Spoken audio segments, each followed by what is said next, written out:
Bom dia, boa tarde, boa noite, boa madrugada. Independente da hora que você está assistindo, seja bem-vindo e comenta aí de qual cidade você está vendo essa história.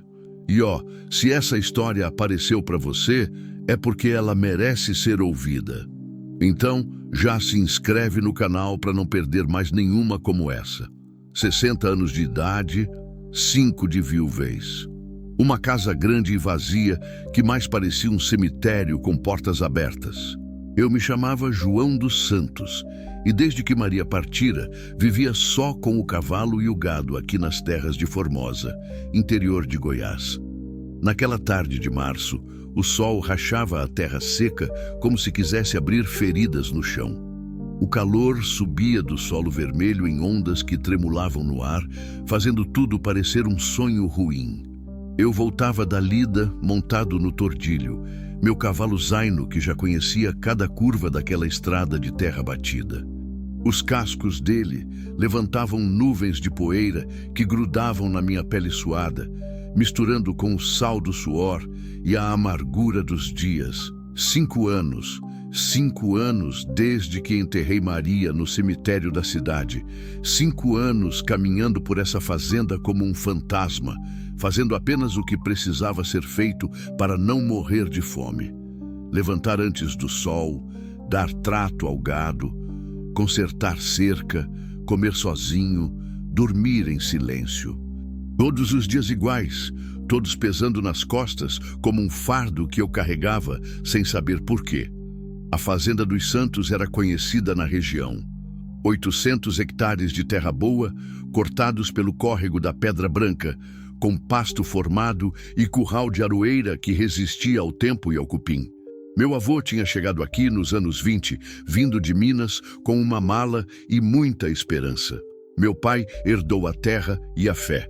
Eu herdei só a terra. A fé foi embora junto com Maria. A casa grande onde morávamos era um monumento à solidão. 15 cômodos vazios, ecoando cada passo que eu dava pelos corredores. O quarto que era nosso virou meu purgatório. A cama dela do lado direito continuava intocada, com o travesseiro ainda cheirando ao perfume barato que ela usava. Às vezes, eu acordava no meio da noite e estendia a mão, esperando tocar o calor do corpo dela. Só encontrava o frio dos lençóis. O pior era a cozinha. Maria tinha o hábito de cantarolar enquanto preparava a comida. Sempre a mesma música, uma toada que a mãe dela cantava. Peixe vivo, peixe vivo, peixe vivo, onde é que está?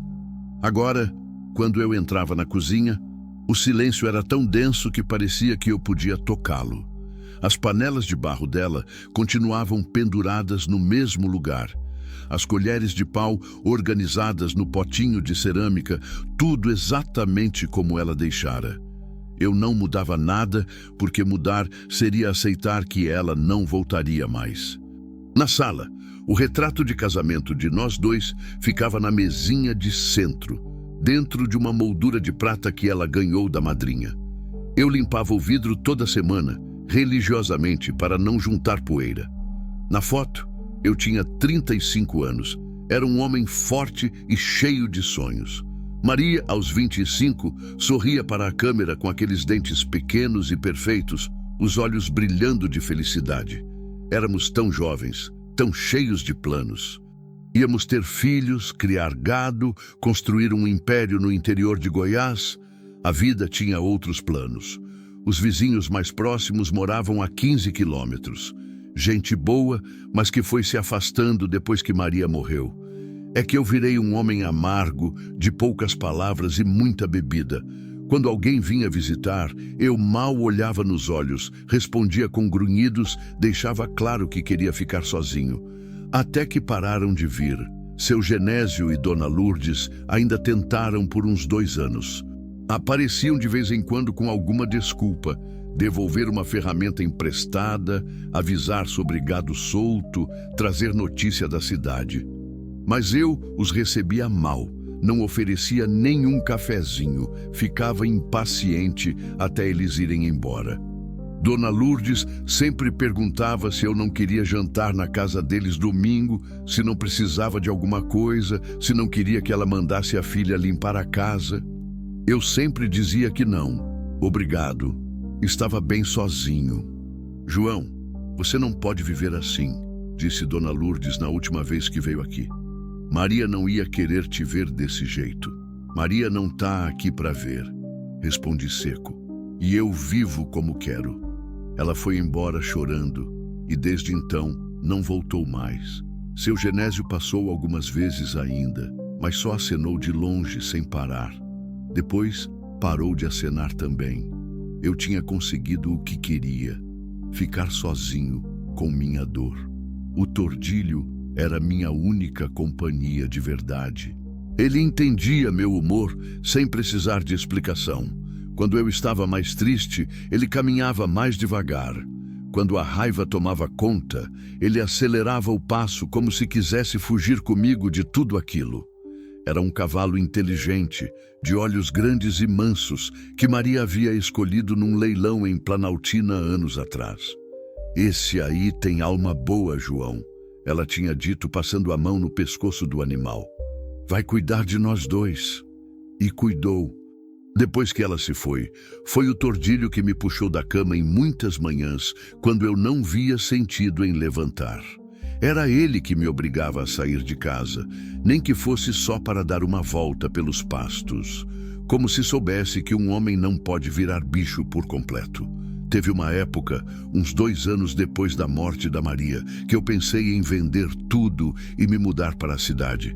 Chegar em Brasília, comprar um apartamento pequeno, viver de renda.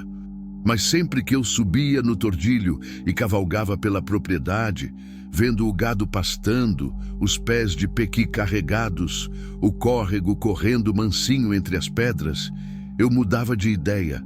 Esta terra estava no meu sangue. Meu avô morreu aqui, meu pai morreu aqui, Maria morreu aqui. Era aqui que eu ia morrer também. Naquele dia, eu vinha pensando em Maria, como sempre. Pensando em como ela ria quando encontrava ovos frescos no galinheiro. Em como cantarolava enquanto cozinhava. Em como segurava minha mão na varanda quando a gente via o sol se pôr atrás dos morros do Distrito Federal. Pensava também em como fui covarde nos últimos meses dela, quando o câncer foi tomando conta. Em vez de ficar ao lado, eu me escondia na lida, como se o trabalho pudesse me proteger da dor de vê-la definhar. O arrependimento era uma pedra no peito que eu carregava todo dia. Maria tinha morrido praticamente sozinha, com uma enfermeira contratada, enquanto eu fingia que precisava ficar no pasto cuidando de uma vaca prenha. Quando voltei para casa naquela noite, ela já tinha partido. Nem pude me despedir, nem pude pedir perdão por ser tão fraco. João, ela tinha me chamado na manhã do último dia. Fica comigo hoje, não vai para o pasto. Tenho que ver a mimosa, Maria. Ela tá para parir a qualquer hora. Por favor, fica comigo. Mas eu fui mesmo assim. Porque não aguentava ver ela definhando, porque não sabia o que fazer com a própria impotência, porque era mais fácil cuidar de bicho do que cuidar da mulher que eu amava morrendo devagar na minha frente. A vaca pariu bem, sem complicação, um bezerro macho, forte e saudável. Quando voltei para casa, era noite fechada. A enfermeira estava chorando na cozinha. Ela te chamou o tempo todo, seu João, disse entre soluços. Até o último suspiro, ela te chamou, e eu não estava lá. Estava cuidando do nascimento de um bezerro, enquanto minha esposa morria sozinha, me chamando. Esse era o peso que eu carregava.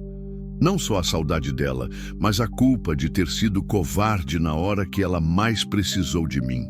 A estrada serpenteava entre barrancos vermelhos e capim ressecado. Era fim de março, época das últimas chuvas antes da seca brava. O céu estava carregado, mas eu sabia que era blefe. Havia semanas que as nuvens se juntavam e não largavam nem um pingo. A terra ressecada pedia água como um moribundo pede socorro. O Tordilho pisava firme na estrada conhecida, desviando dos buracos maiores, mantendo o ritmo constante que sabia que eu preferia.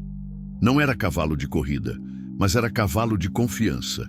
Em 30 anos de parceria, ele nunca tinha me derrubado, nunca tinha me abandonado, nunca tinha me decepcionado. Coisa rara entre homens, quem dirá entre bichos?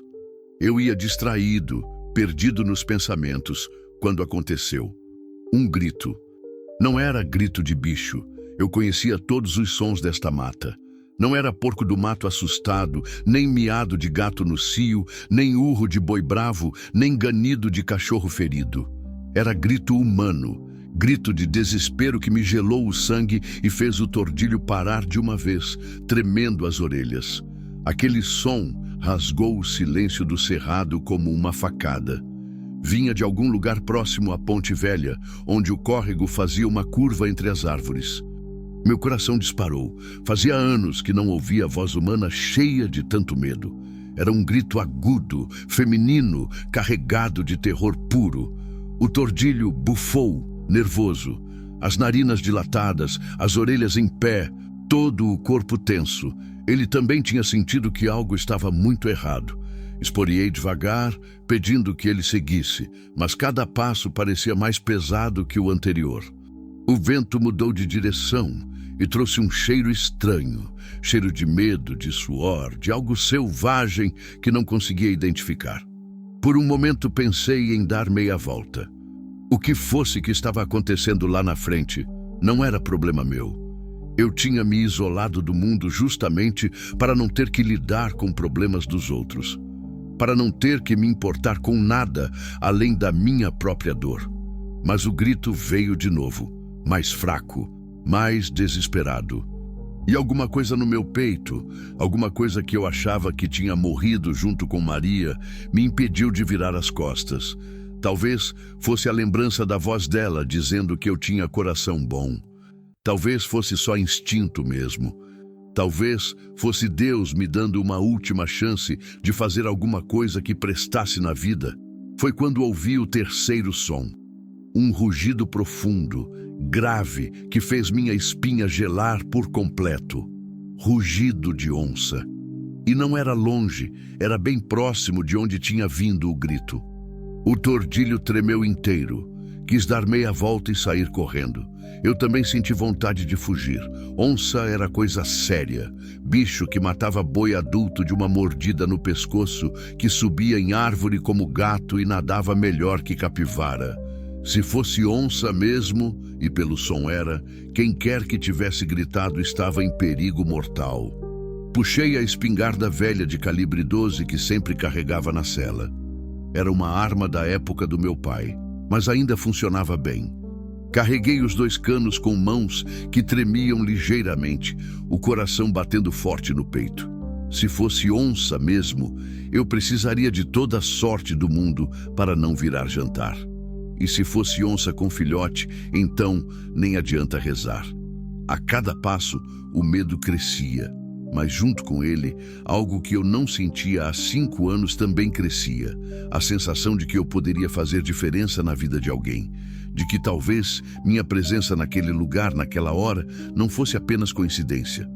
De que talvez, depois de 5 anos sendo inútil para tudo e todos, eu pudesse ser útil para alguém. O sol começava a baixar no horizonte, tingindo o céu de vermelho sangue. As sombras ficavam mais compridas, a mata mais escura e ameaçadora. Os pássaros tinham parado de cantar, sinal de que havia predador por perto. Até os grilos se calaram. O silêncio era pesado, carregado de perigo. E lá na frente, na curva da estrada que levava à Ponte Velha, meu destino me esperava sem que eu soubesse. Um destino que ia mudar tudo, para sempre. O terceiro grito foi mais fraco, como se a pessoa estivesse perdendo as forças. Minha mão suou fria no cabo da espingarda. O tordilho avançava devagar, cada músculo tenso, as narinas dilatadas farejando o perigo. Eu sentia o mesmo cheiro que ele, ferro, terra molhada e, por baixo de tudo, o almíscar pesado de predador. A Ponte Velha apareceu na minha frente como uma cicatriz antiga na paisagem. Era uma construção de madeira que meu pai havia feito nos anos 40, quando ainda sonhava em levar gado para o outro lado da propriedade. O tempo tinha escurecido as tábuas, a chuva tinha apodrecido algumas vigas, mas ela ainda aguentava o peso de um homem a cavalo. Embaixo, o córrego da Pedra Branca corria mansinho, fazendo barulho de água sobre pedra. Foi na curva, uns 50 metros antes da ponte, que eu vi, na lama da beira do córrego, uma figura humana, uma jovem. Estava deitada de lado, imóvel, a roupa rasgada e suja de barro vermelho, o cabelo escuro espalhado na terra como uma mancha de tinta. Por um segundo terrível, pensei que fosse tarde demais, e a poucos metros dela, na sombra de uma aroeira grande, uma onça preta. Meu Deus do céu! Era a maior onça que eu já tinha visto na vida. Devia pesar uns 80 quilos. O corpo musculoso e elegante, a pelagem preta lustrosa mesmo na luz fraca da tarde. Ela estava parada, observando. Os olhos amarelos fixos na moça caída. A cauda balançava de um lado para o outro, devagar, como um pêndulo marcando o tempo que restava. A fera ainda não tinha me visto. O vento vinha na minha direção, levando meu cheiro para longe dela. Mas isso ia durar pouco. Onça tem ouvido fino e instinto aguçado. Logo ela ia saber que eu estava ali. Meu coração batia tão forte que eu achava que ela ia ouvir. A boca ficou seca. As mãos tremeram no cabo da arma. Fazia mais de 20 anos que eu não dava um tiro de verdade e nunca tinha enfrentado uma onça. Era bicho que matava boi adulto com uma mordida no pescoço. A moça se mexeu. Um gemido baixo saiu da boca dela, e foi como se tivesse acendido um fósforo perto de pólvora. A onça se enrijecou toda, baixou o corpo preparando o bote. Os músculos das patas traseiras se contraíram. Ela ia pular. Não pensei. Não tive tempo de pensar. Levantei a espingarda, mirei alto para não acertar a moça e apertei o gatilho. O estampido rasgou o ar como um trovão. O eco correu pela mata, assustou passarinhada, fez o tordilho se assustar e quase me derrubar. A nuvem de pólvora queimada encheu minhas narinas. A onça se virou para mim num movimento só, os dentes à mostra, um rosnar baixo e ameaçador saindo do peito. Por um momento que pareceu eterno, nós nos encaramos. Eu na sela do cavalo nervoso, ela no chão, pronta para me dilacerar. A espingarda ainda fumegava na minha mão. Carreguei o segundo cano devagar, sem tirar os olhos dela. O barulho metálico do ferrolho pareceu ecoar pela mata inteira. A onça deu 2 passos na minha direção, testando. O tordilho bufou, as patas dianteiras bateram no chão. "Sai daqui, bicha!" Gritei com uma voz que não reconheci como minha. "Vai embora!" Ela parou. Ficou me estudando com aqueles olhos de brasa. Deve ter percebido que eu não ia recuar, que estava disposto a brigar até o fim. Onça é inteligente. Ela sabia que um tiro certeiro podia acabar com ela. Rosnou mais uma vez, uma ameaça final. Depois deu meia volta e desapareceu na mata com a agilidade de uma sombra. Em segundos, era como se nunca tivesse estado ali. Só restou o cheiro do medo no ar e o barulho da minha respiração ofegante. Desmontei do tordilho com as pernas bambas, amarrei ele numa árvore e corri até a moça. Ela estava viva, mas mal. A respiração vinha curta e irregular. Tinha arranhões no rosto e nos braços, a roupa rasgada em vários lugares, o corpo sujo de lama e folhas secas. Quando me abaixei perto dela, os olhos se abriram devagar. Eram olhos castanhos, grandes, cheios de lágrimas e terror. Ela me olhou sem entender, como se eu fosse mais uma visão do delírio. "Calma, moça", murmurei, tirando a camisa e cobrindo ela. Já passou. A fera foi embora. Ela tentou falar, mas só saiu um sussurro rouco. Coloquei a orelha perto da boca dela. "Água", conseguiu dizer. Corri até o córrego, peguei água na concha das mãos, voltei e molhei os lábios dela devagar. Ela bebeu desesperada, como quem não bebia há dias. Depois disso, pareceu recuperar um pouco da consciência. "O senhor me salvou", disse com a voz fraca. "Ainda não te salvei, moça. Preciso te levar para casa, te dar comida e remédio." Você consegue montar no cavalo? Ela tentou se sentar, mas o corpo não obedeceu. Caiu para trás, exausta. Estava mais fraca do que eu imaginava. Devia estar ali há horas, talvez desde a madrugada. Como é que você foi parar aqui? Perguntei, já suspeitando que a história não ia ser boa. Os olhos dela se encheram de lágrimas. Demorou um tempo para conseguir falar. Meu padrasto, sussurrou. Ele me trouxe até aqui e me deixou pras feras. Senti uma raiva subir do fundo do peito como lava de vulcão. Que tipo de homem abandona uma moça indefesa no meio do mato para virar comida de bicho? E por que ele fez isso? Ela desviou o olhar, como se a vergonha fosse pior que o medo da onça. Porque eu nunca, a voz falhou. Porque eu ainda sou virgem. Nunca tive ninguém. Ele dizia que isso era vergonha para a família, que nenhum homem ia me querer. Então me abandonou aqui para morrer. O silêncio que desceu entre nós foi pesado como uma lápide. Eu não conseguia acreditar no que estava ouvindo. Abandonar uma moça para morrer porque ela era pura? Que mundo louco era esse? Quantos anos você tem? 22. 22 anos. A mesma idade que Maria tinha quando nos casamos. E esse desgraçado do padrasto achou que ela devia morrer porque preservou a pureza. Senti vontade de sair procurar o homem e ensinar para ele o que era vergonha de verdade. Escuta aqui, moça, falei, segurando a mão pequena e fria dela. Pureza nunca foi vergonha. Vergonha é o que fizeram com você, e enquanto eu tiver vida, ninguém mais vai te fazer mal. Ela chorou baixinho, como quem chora de alívio depois de carregar uma dor sozinha por tempo demais. O sol estava se pondo e a noite vinha chegando. Eu precisava levá-la para casa antes que a escuridão total caísse sobre a mata. E antes que a onça resolvesse voltar com reforço. Peguei a moça no colo.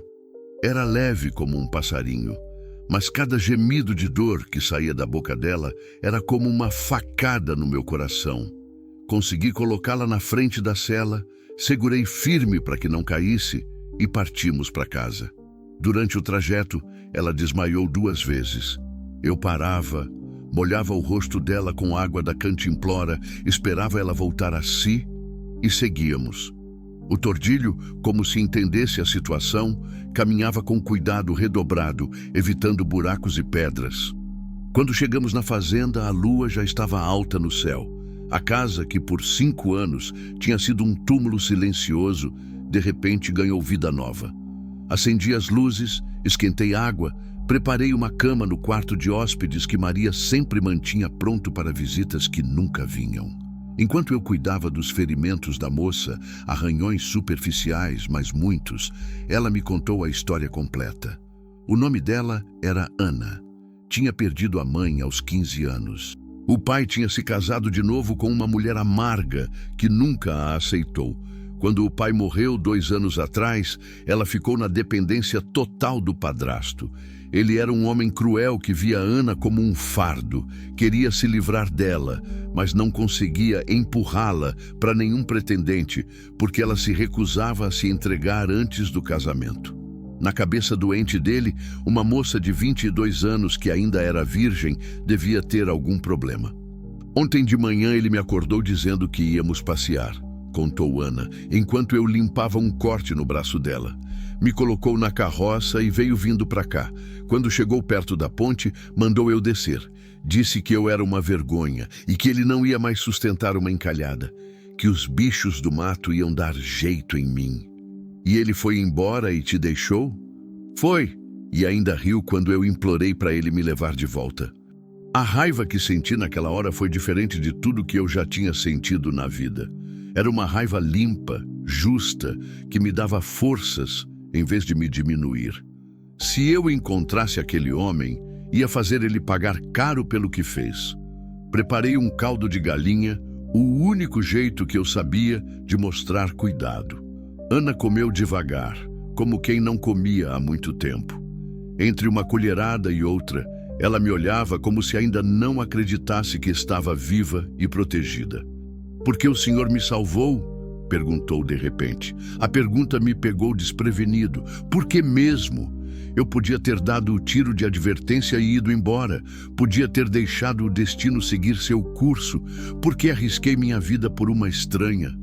Não sei, respondi sincero. Acho que fazia muito tempo que eu não tinha a chance de fazer alguma coisa que prestasse. Ela sorriu pela primeira vez desde que a encontrei. Um sorriso pequeno, mas que iluminou o rosto machucado como um raio de sol atravessando nuvem pesada. Naquela noite, enquanto Ana dormia no quarto de hóspedes, eu fiquei na sala pensando. Fazia 5 anos que eu esperava a morte chegar, 5 anos vegetando como um morto-vivo.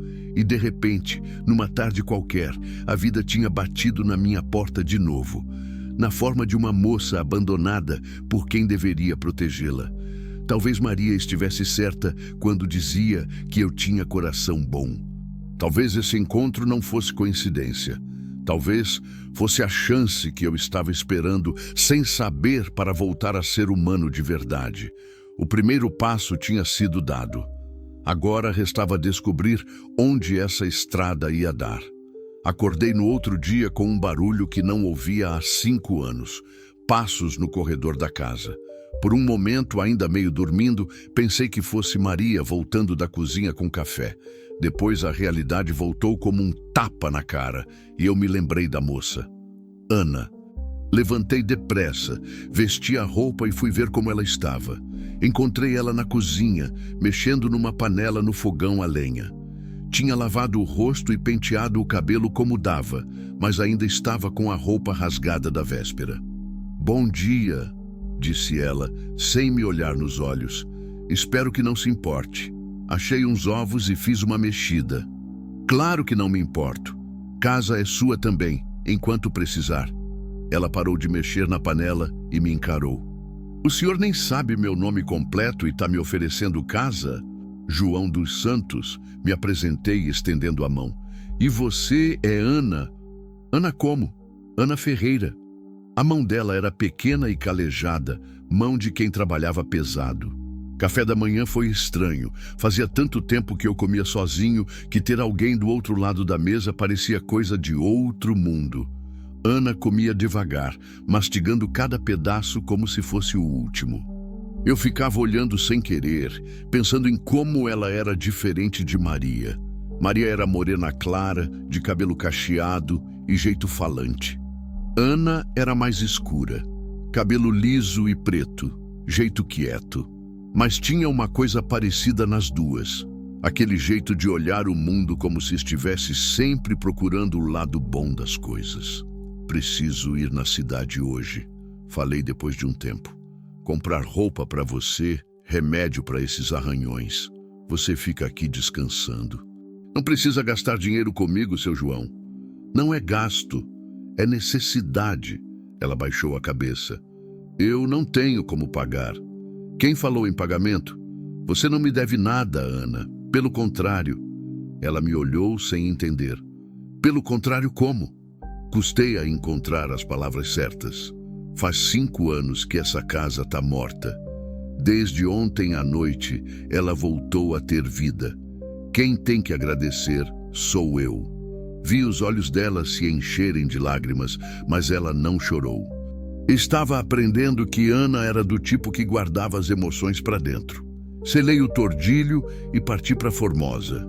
Era uma viagem de 2 horas, e durante o caminho eu fiquei pensando na situação. O que eu estava fazendo?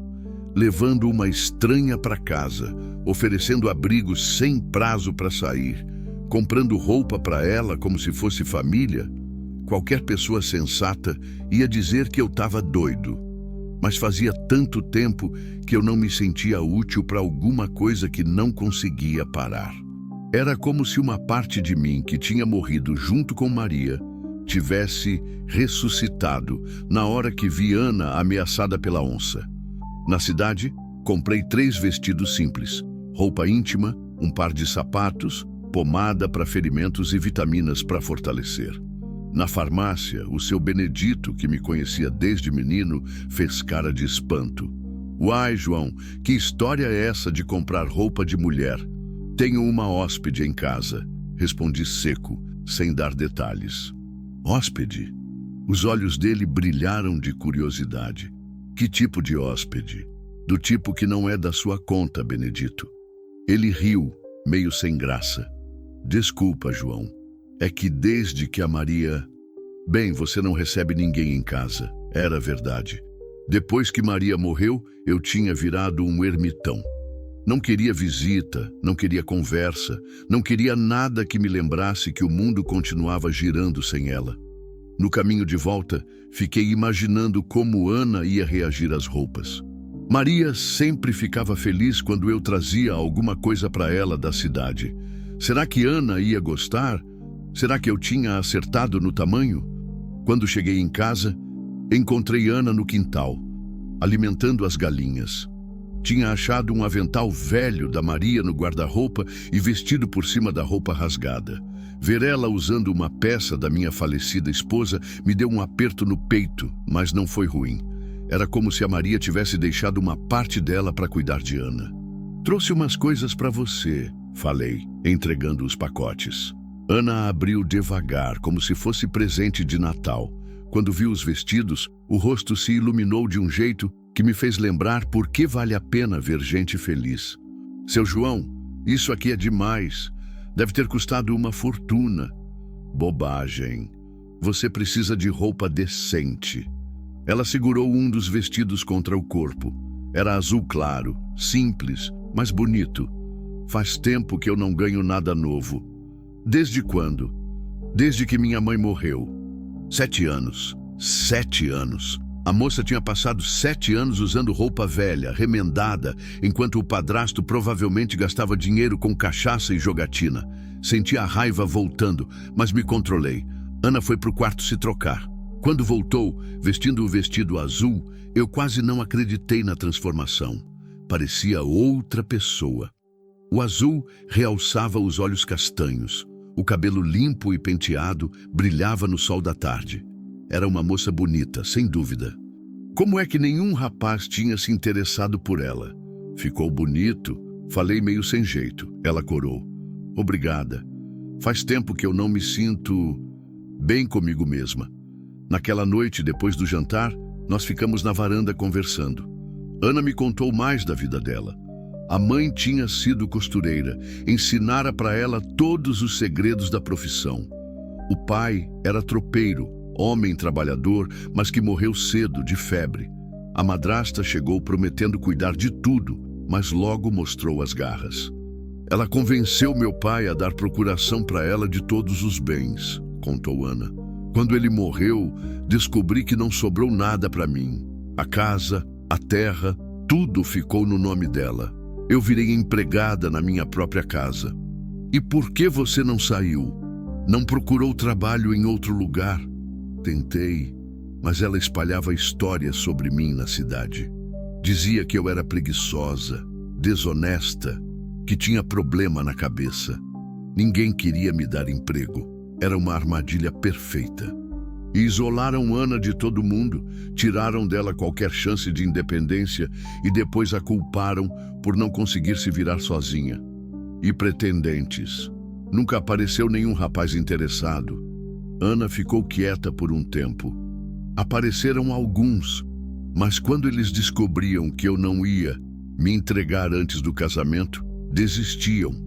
A madrasta dizia que isso era coisa de mulher antiga, que nenhum homem ia casar comigo sendo tão careta. Você fez certo, falei firme. Homem que vale a pena espera. É o que eu pensava, mas às vezes eu duvidava de mim mesma. Todo mundo dizia que eu estava errada. Todo mundo estava errado, Ana. E você sabe disso no fundo do coração. Ela sorriu, mas era um sorriso triste. Pode ser, mas agora tanto faz, né? Com 22 anos manchada por essa história toda, quem é que vai me querer? Você não está manchada por nada. Você está livre. Pela primeira vez na vida, você pode escolher seu próprio destino. Nós ficamos em silêncio, ouvindo o barulho dos grilos e vendo as estrelas aparecerem no céu. Era uma noite bonita, daquelas que Maria adorava. Sempre que tinha uma noite assim, Ela insistia para a gente ficar na varanda até tarde, conversando sobre tudo e sobre nada. "Posso perguntar uma coisa, seu João?", disse Ana de repente. "Pode." O senhor sente falta da sua esposa?" A pergunta me pegou de surpresa. Ninguém nunca me perguntava sobre Maria. As pessoas evitavam o assunto, como se fosse ferida que não podia ser tocada. "Todo dia", respondi sincero, "toda hora do dia." "Como ela era?" "Parecida com você em algumas coisas. Teimosa, corajosa, bondosa, diferente em outras. Maria era mais falante, mais risonha. Você é mais reservada." "Ela morreu de quê?" "Câncer. Durou 6 meses desde o diagnóstico até o fim." "O senhor cuidou dela?" A pergunta me acertou como um soco. Baixei a cabeça envergonhado. Não como devia ter cuidado. Eu fugia. Inventava trabalho na roça para não ficar perto vendo ela definhar. Quando ela mais precisou de mim, eu fui covarde. Ana esticou a mão e tocou no meu braço. Não foi covardia, foi amor. Dói demais ver quem a gente ama sofrendo. Não justifica, ela morreu praticamente sozinha, nem pude me despedir. Mas o senhor amava ela, isso qualquer um vê. A casa inteira ainda cheira ao amor de vocês dois. Era a primeira vez em 5 anos que alguém falava sobre meu casamento com Maria sem pena, sem dó, sem aquele jeito de quem fala com doente mental. Ana falava como se fosse coisa natural, bonita até. "Por que você nunca se casou, Ana? De verdade, não pode ter sido só por causa da pressão para se entregar antes." Ela demorou para responder. "Porque eu sonhava com uma coisa igual ao que o senhor e sua esposa tinham. Podia ver que vocês se amavam de verdade. Não queria me contentar com menos que isso. Como você pode saber disso se nunca nos viu juntos? A casa conta a história, o jeito que o senhor fala dela, o travesseiro dela que ainda está do lado direito da cama, a toalha bordada por ela que o senhor usa todo dia, o retrato de vocês dois na sala, que o senhor limpa toda semana para não juntar poeira." Era assustador como Ana percebia detalhes que eu achava que ninguém notava. "Você é muito observadora." "É que eu passei a vida toda observando." "Quando você não tem voz, aprende a ler o mundo pelos sinais." Ficamos mais um tempo na varanda, cada um perdido nos próprios pensamentos. Ana tinha razão sobre a casa guardar memórias. Cada canto tinha uma história minha e da Maria. Mas pela primeira vez, em vez de doer, essas memórias me confortavam. Era como se Maria estivesse aprovando a presença de Ana ali. Quando fomos dormir, Ana parou na porta do quarto dela. "Seu João, fala. Obrigada, não só por me salvar da onça. Obrigada por me fazer lembrar que ainda sou gente. Você sempre foi gente, Ana. Só esqueceu por um tempo." Naquela noite, dormi melhor do que nos últimos 5 anos. Não sei se foi porque a casa não estava mais vazia, se foi porque tinha alguém para proteger, ou se foi simplesmente porque, pela primeira vez, desde que Maria morreu, eu tinha feito alguma coisa que prestava. Mas no fundo do peito, eu sentia que aquela paz não ia durar. Ana estava segura por enquanto, mas e o padrasto? E se ele voltasse procurando por ela e se descobrisse onde ela estava? Eram perguntas que eu não queria fazer, mas que não saíam da minha cabeça. A tempestade estava longe ainda, mas eu já podia sentir o cheiro dela no vento. Uma semana passou como um sonho bom. Ana se encaixou na rotina da fazenda como se sempre tivesse estado ali. Acordava cedo, preparava café, cuidava das galinhas, ajudava na horta que Maria tinha plantado e que eu deixara morrer de abandono. Era incrível como as plantas respondiam ao cuidado dela. Em poucos dias, pés de tomate que eu achava perdidos começaram a brotar folhas novas. Ela tinha mãos de ouro para cozinhar também. Pegou as receitas que Maria deixara escritas numa caderneta velha e foi testando uma por uma. O pão de queijo dela ficou igual ao da minha falecida esposa. A pamonha doce também. Era como se Maria tivesse deixado um manual de instruções para quem viesse depois dela. Durante o dia, enquanto eu cuidava do gado, Ana ficava em casa costurando.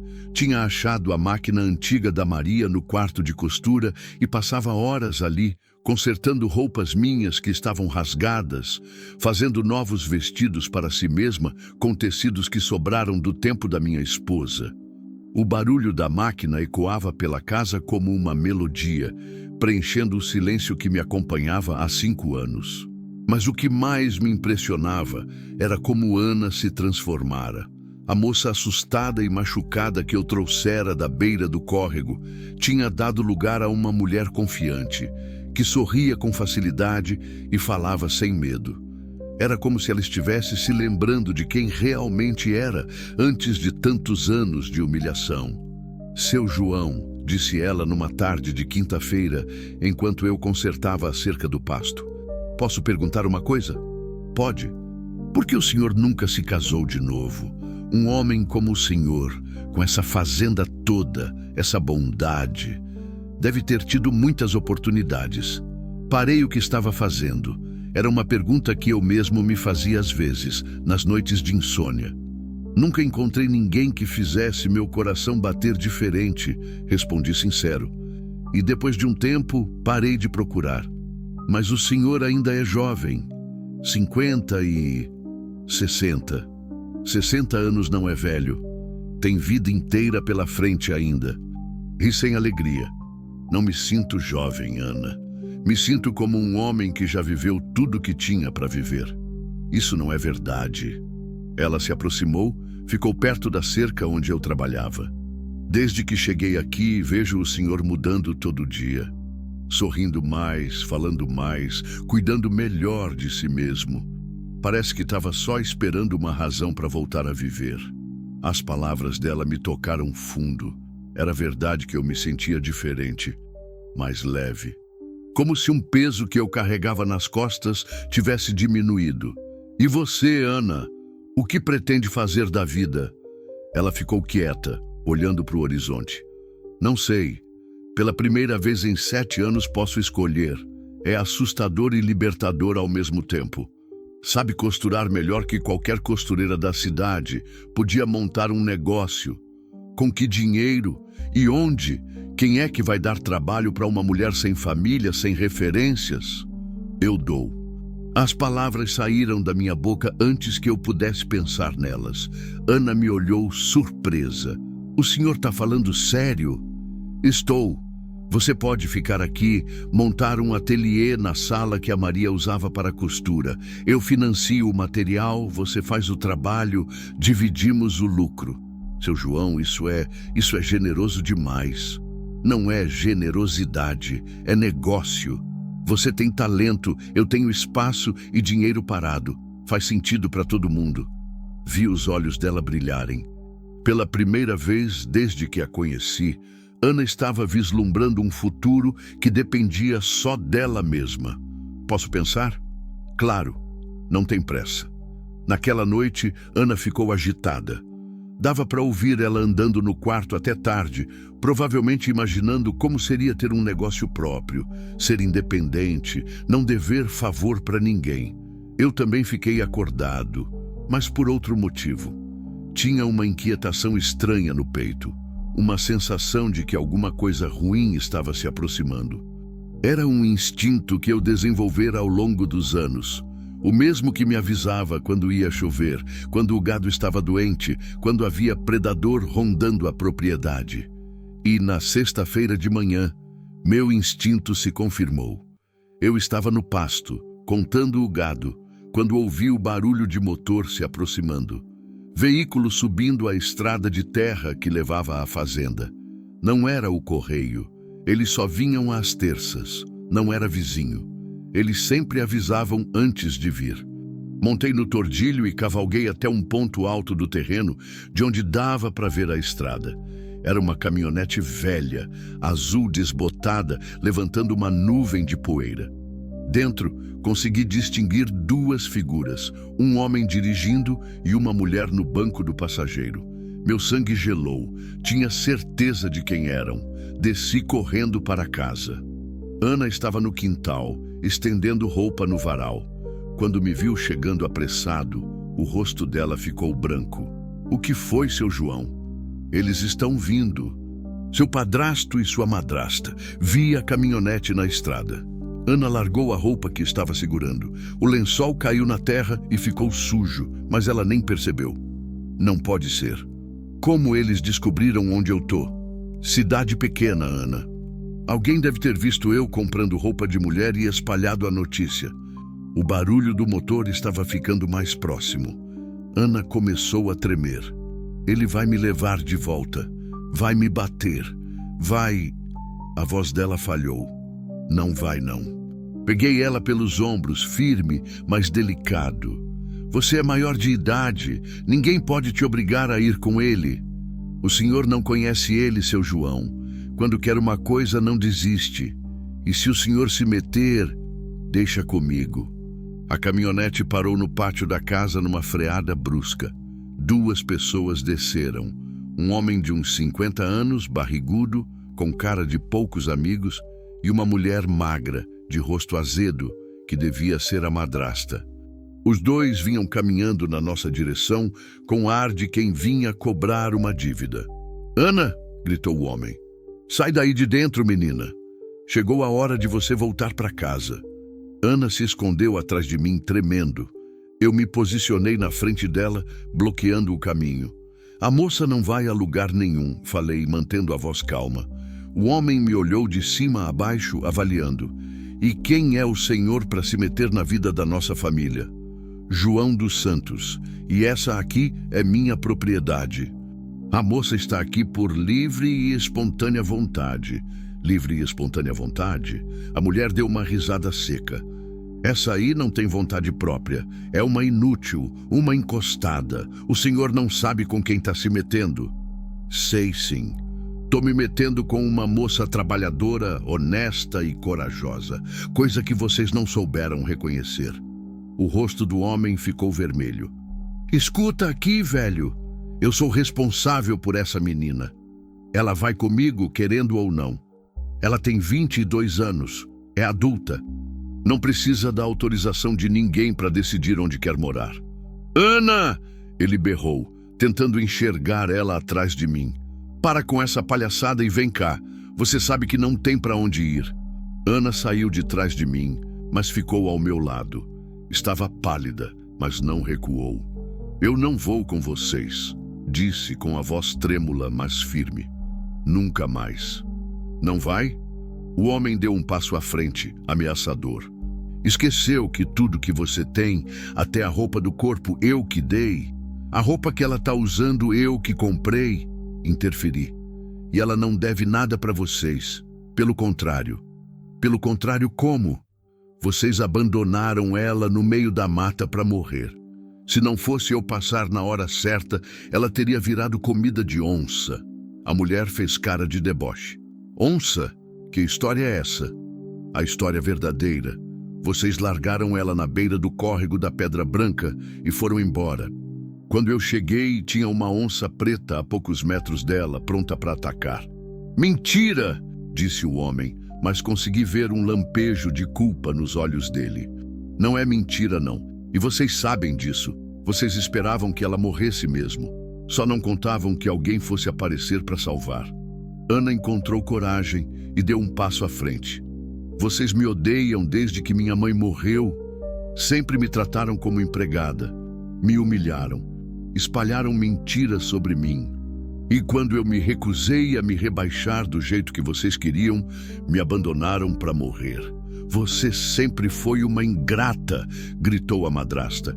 "A gente te deu casa, comida, roupa. Vocês me deram as sobras."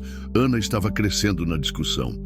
"Me fizeram trabalhar como escrava, me isolaram de todo mundo, destruíram minha reputação.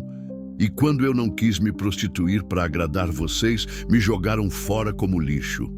O silêncio que se seguiu foi pesado. O padrasto olhava para Ana como se não acreditasse que ela tinha coragem de falar assim. A madrasta tremia de raiva. Você vai se arrepender dessa rebeldia, disse o homem, a voz baixa e ameaçadora. Você pensa que esse velho vai cuidar de você para sempre? Quando ele se cansar, você vai voltar rastejando, e aí eu não vou mais querer saber de você. Não vou me cansar, falei firme.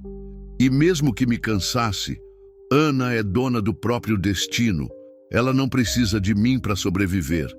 O homem me encarou por um longo momento. Estava calculando as opções, tentando decidir se valia a pena insistir ou se era melhor desistir. Tá bom, disse finalmente, mas quando essa aventura acabar mal, não venha chorar no meu ombro. Não vou precisar, respondeu Ana, a voz firme agora. Eles voltaram para a caminhonete. Antes de entrar, a madrasta gritou: Você sempre foi uma desgraçada mesmo.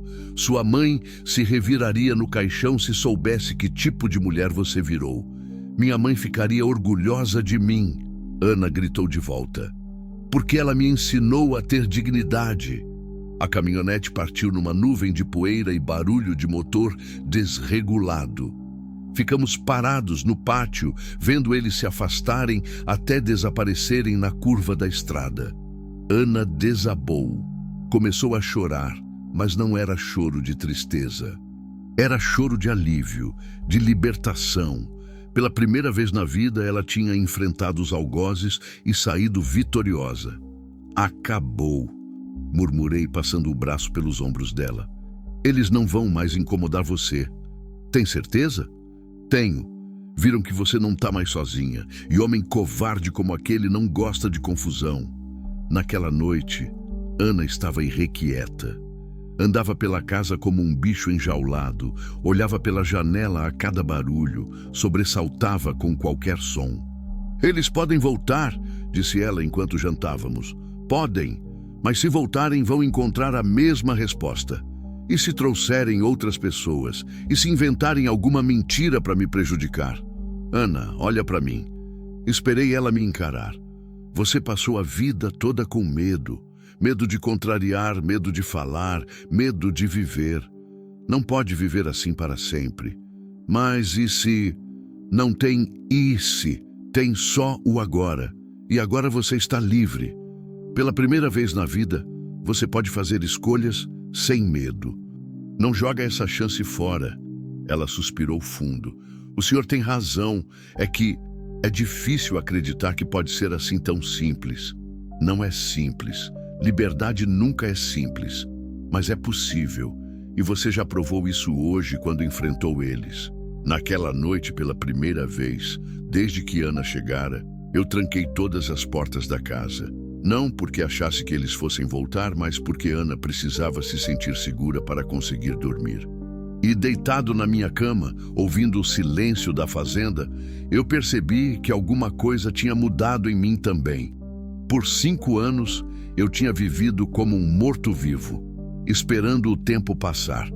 Mas ali, protegendo Ana, enfrentando o padrasto dela, eu tinha me sentido vivo de novo.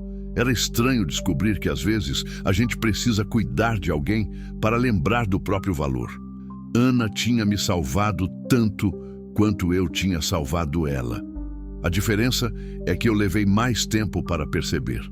3 dias depois do confronto com o padrasto, a chuva chegou.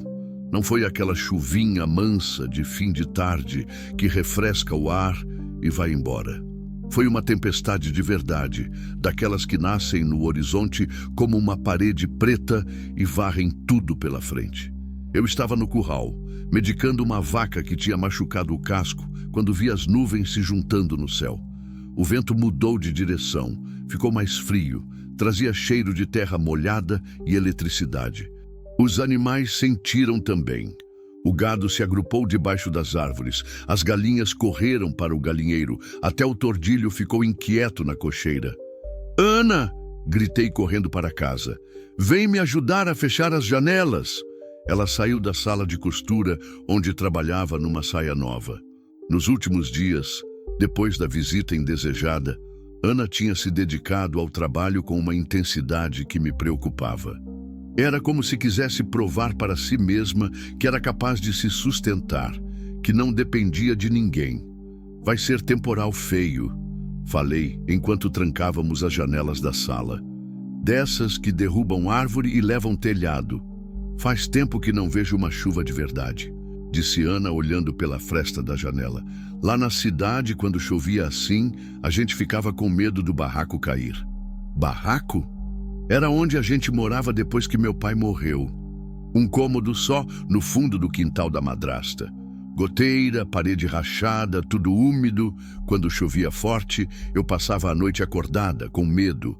Mais uma revelação sobre o inferno que Ana tinha vivido. A cada dia, eu descobria novos detalhes da crueldade daquela gente. Como ela conseguira manter a bondade no coração depois de tanta maldade. O primeiro raio cortou o céu como uma espada de fogo. O trovão veio logo atrás, fazendo a casa inteira tremer. Ana se encolheu, instintivamente se aproximando de mim. Calma, falei, pondo a mão no ombro dela. Casa é sólida. Meu pai construiu para durar 100 anos. Não é da casa que eu tenho medo, sussurrou ela. É que tempestade me lembra de coisas ruins. Que tipo de coisas? Ela hesitou, como se não quisesse reviver a lembrança. A noite que minha mãe morreu. Estava chovendo assim. Eu tinha 15 anos. Ela estava com febre alta há 3 dias, delirando. A madrasta disse que não tinha dinheiro para médico, que era só uma gripe forte. Eu implorei para chamar socorro, mas ela não deixou. Ana parou de falar. Os olhos se encheram de lágrimas, mas ela segurou o choro. E aí? Aí que, quando o temporal começou, minha mãe piorou. Começou a convulsionar. Eu saí correndo na chuva, descalça, batendo na porta dos vizinhos pedindo ajuda. Quando finalmente consegui trazer alguém, era tarde. O segundo raio foi mais forte que o primeiro. A luz branca invadiu a sala por 1 segundo, e no trovão que seguiu, Ana tremeu inteira. Desde então, toda vez que chove assim, eu fico pensando se não podia ter salvado ela. Se eu tivesse sido mais corajosa, mais insistente. Ana, olha para mim. Peguei o rosto dela entre as mãos. Você tinha 15 anos. Era uma menina. Não podia fazer mais do que fez. Mas eu era tudo que ela tinha. Se eu tivesse, você fez o que podia. E ela sabia disso. A chuva começou devagar. Pingos grossos que batiam no telhado como pedradas. Depois virou dilúvio. Uma cortina d'água que escureceu o mundo lá fora e transformou o barulho em rugido constante. Acendi o lampião a querosene e coloquei na mesa da sala. A luz fraca dançava nas paredes, criando sombras que se mexiam como fantasmas. Ana estava sentada no sofá, encolhida, olhando pela fresta da janela como se esperasse ver alguma coisa terrível se aproximando. Quer que eu faça um café? Perguntei. Quero. Fui para a cozinha, mas deixei a porta aberta para ficar de olho nela. Ana não estava bem. A tempestade tinha mexido com alguma coisa profunda, alguma ferida que eu não conhecia. Quando voltei com o café, ela não tinha saído do lugar. Continuava olhando lá para fora, os braços cruzados sobre o peito como se quisesse se proteger de alguma coisa. Aqui, coloquei a xícara na mão dela. Vai esquentar. Seu João, fala. Se acontecer alguma coisa comigo, se eu tiver que ir embora por algum motivo, o senhor promete que não vai voltar a viver como antes? A pergunta me pegou de surpresa. Por que você está falando nisso? Só promete. Ana, você não vai ter que ir embora. E não vai acontecer nada com você. Mas e se acontecer? O senhor estava morto em vida quando eu cheguei. Não quero ser culpada de deixar o senhor assim de novo. Você não é culpada de nada. Você me salvou, Ana. Me fez lembrar que eu ainda estou vivo. Um raio mais forte iluminou o céu, seguido de um trovão que sacudiu as janelas. Dessa vez, Ana não apenas tremeu, ela se levantou de um pulo, derrubando a xícara de café no chão. Não posso ficar aqui, disse, de repente agitada. Tenho que sair. Ana, tá chovendo torrente lá fora. Você vai se afogar. Não importa, não posso ficar fechada, não posso. Ela correu para a porta da frente, mas eu cheguei antes e bloqueei o caminho. Calma, respira fundo. olha para mim. Eu não posso. Não posso ficar presa. Ela estava ofegante, suando frio. Quando eu fico fechada em lugar pequeno, eu lembro... Lembra do quê? Do porão. A palavra saiu como um grito de dor. Ana desabou no chão, chorando convulsivamente. Eu me ajoelhei ao lado dela, sem saber o que fazer. Que porão, Ana? O porão onde eles me prendiam, quando eu fazia alguma coisa errada, ou quando chegava visita e eles não queriam que ninguém me visse. Meu sangue gelou. Te prendiam no porão? Horas, às vezes o dia inteiro. Era escuro, cheio de rato, com cheiro de mofo. Eu ficava lá, ouvindo a chuva bater no teto, pensando que ia morrer sozinha no escuro. A raiva que subiu no meu peito foi diferente de tudo que eu já tinha sentido. Era uma raiva fria, assassina. Se o padrasto estivesse ali na minha frente naquele momento, eu não responderia por meus atos. Quantas vezes? Muitas. Toda vez que eu contrariava eles. Toda vez que eu perguntava sobre a herança da minha mãe. Toda vez que algum rapaz demonstrava interesse por mim. Ana, não consegui terminar a frase. Não havia palavras para tanta crueldade. Por isso eu não posso ficar fechada. Por isso eu preciso sair. Tá bem, então a gente vai sair. Mas tá chovendo. E daí? Vamos para a varanda. Lá você pode sentir o ar, ver o céu, mas fica protegida da chuva. Peguei uma manta, coloquei sobre os ombros dela e levei Ana para a varanda da frente. O vento trazia respingos de chuva, mas estávamos protegidos pelo telhado. Ali, ela conseguiu respirar melhor. Desculpa, disse ela, enxugando as lágrimas. Eu não queria ter um ataque na frente do Senhor. Não pede desculpa por isso. Você passou por coisas que ninguém deveria passar. Às vezes, eu acordo no meio da noite achando que ainda tô lá, no porão, no escuro. Mas você não tá. Você tá aqui comigo, em segurança. Eu sei. Na cabeça eu sei. Mas o coração demora mais para acreditar. Ficamos na varanda vendo a tempestade. A chuva castigava a terra com uma fúria impressionante. O córrego que passava perto da casa tinha virado um rio barrento. Os raios se sucediam sem parar, iluminando a noite como fosse dia. Seu João, fala. Por que o senhor é tão bom para mim? Porque você merece. Minha madrasta sempre dizia que eu não merecia nada de bom, que eu era um castigo que Deus tinha mandado para a família. Sua madrasta era uma mulher doente da alma. Gente assim só consegue enxergar maldade porque é o que tem dentro do coração. Ana se aninhei na manta, mas ficou mais perto de mim no banco da varanda. O senhor acredita que as pessoas podem mudar? Acredito. Por quê? Porque eu sinto que estou mudando. Desde que cheguei aqui, como se eu tivesse renascido. E tá mesmo. A Ana que chegou aqui era uma mulher quebrada. A Ana de hoje é uma mulher inteira. Mapo, mas e se eu voltar a ser como antes? E se quando o Senhor não estiver mais perto, eu voltar a ser aquela menina com medo? Não vai voltar. Sabe por quê? Porque você descobriu sua força. E quando a gente descobre que é forte, não esquece mais. Um raio particularmente violento caiu perto de casa, acendendo o céu inteiro por alguns segundos. O trovão veio imediatamente, tão forte que fez o chão tremer. Ana se encolheu, mas não entrou em pânico como antes. Tá passando, murmurei. A tempestade está indo embora. E era verdade. Os raios estavam mais espaçados, a chuva diminuindo de intensidade. A pior parte havia passado. Seu João, fala. Sobre aquela proposta do ateliê de costura? Que tem?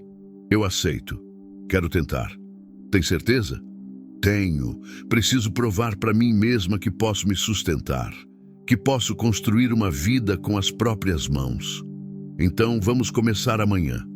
Depois que a chuva passar, a gente vai na cidade comprar material. E se não der certo? Vai dar.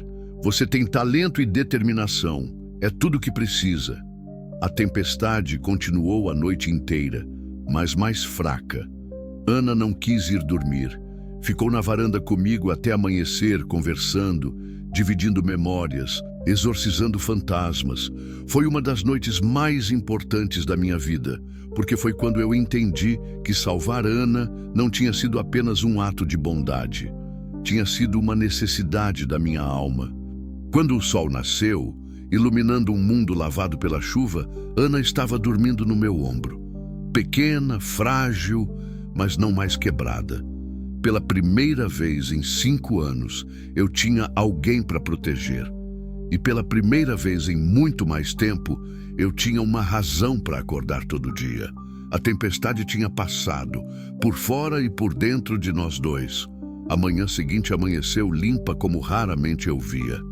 A chuva tinha lavado o mundo. O verde do capim parecia mais vivo. O vermelho da terra brilhava no sol. Até o ar cheirava diferente, mais puro. Como se a tempestade tivesse levado embora não apenas a poeira, mas também todas as coisas ruins que estavam pesando sobre a fazenda. Ana acordou no meu ombro com o primeiro raio de sol tocando o rosto dela. Por um momento ficou confusa, sem entender onde estava. Depois, a memória da noite voltou e ela se enderezou, meio sem jeito. Desculpa, seu João. Não queria ter te incomodado a noite toda. Não incomodou nada. E era verdade. Ter Ana ali confiando em mim, dormindo sossegada no meu ombro, tinha me dado uma paz que eu não sentia há anos. Dormiu bem? Dormi. Pela primeira vez numa noite de tempestade, dormi bem. Ela se levantou, esticou o corpo, olhou para o pátio molhado, onde as poças d'água refletiam o céu azul.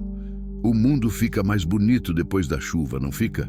Fica, como se tivesse renascido. Ana me olhou de um jeito diferente. É isso que eu sinto também, como se eu tivesse renascido.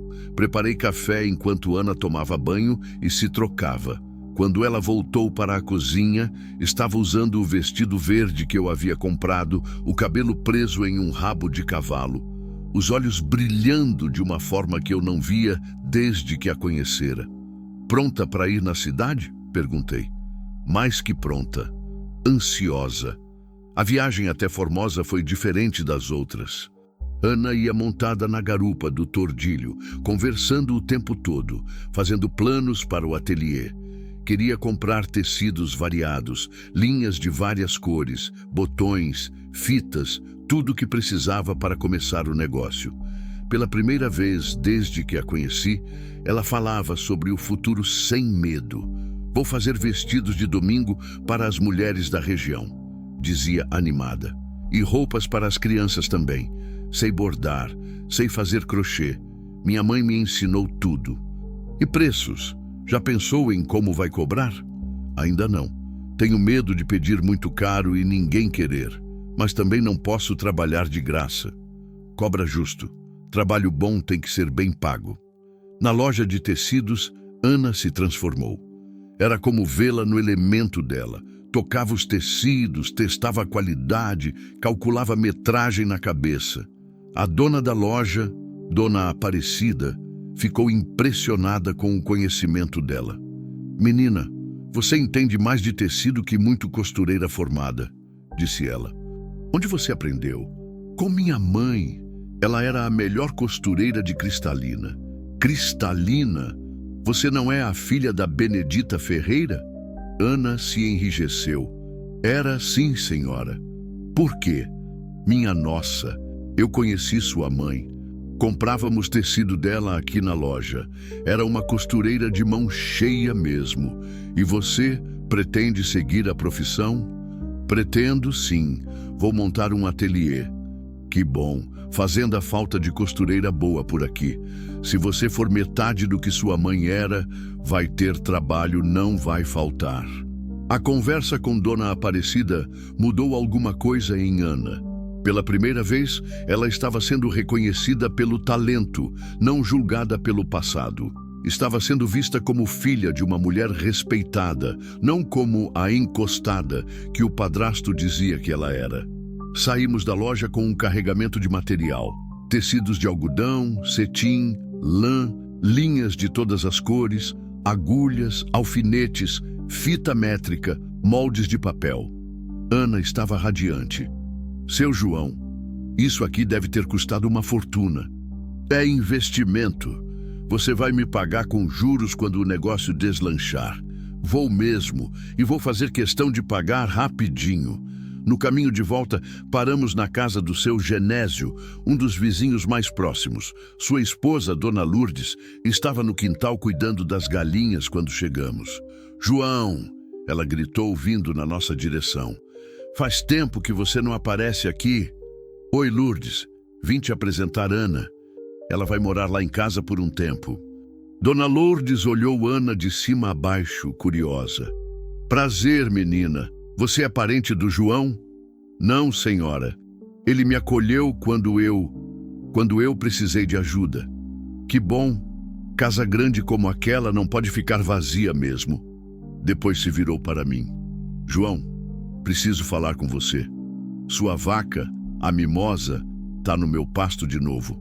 Terceira vez esse mês. Era verdade.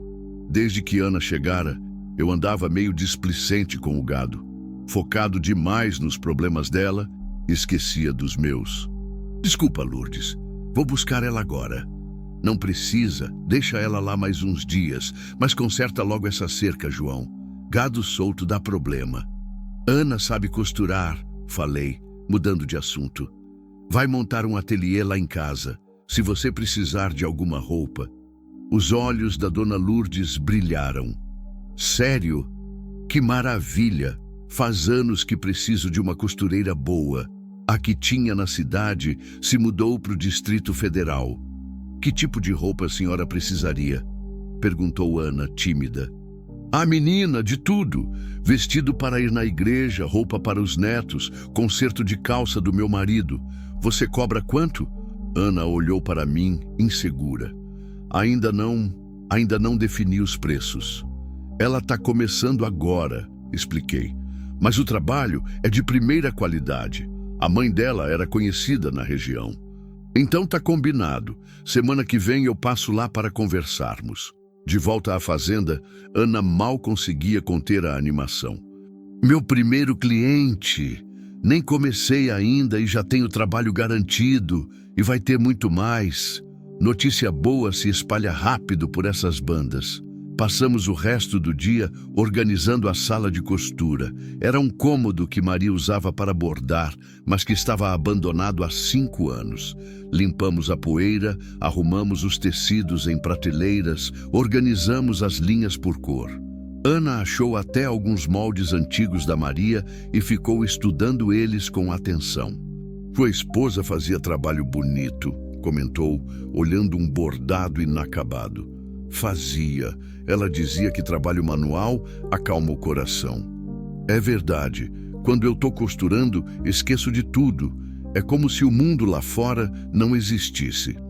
No fim da tarde, Ana já estava trabalhando na primeira encomenda. Um vestido simples para ela mesma, feito com um tecido verde claro que destacava os olhos castanhos. Eu ficava observando de longe, impressionado com a habilidade das mãos dela. Era um talento natural, igual Maria dizia sobre si mesma. Ana, fala, seu João. Você tá feliz? Ela parou de costurar e me olhou. Mais feliz do que jamais pensei que seria possível. Então tá valendo a pena. Valendo?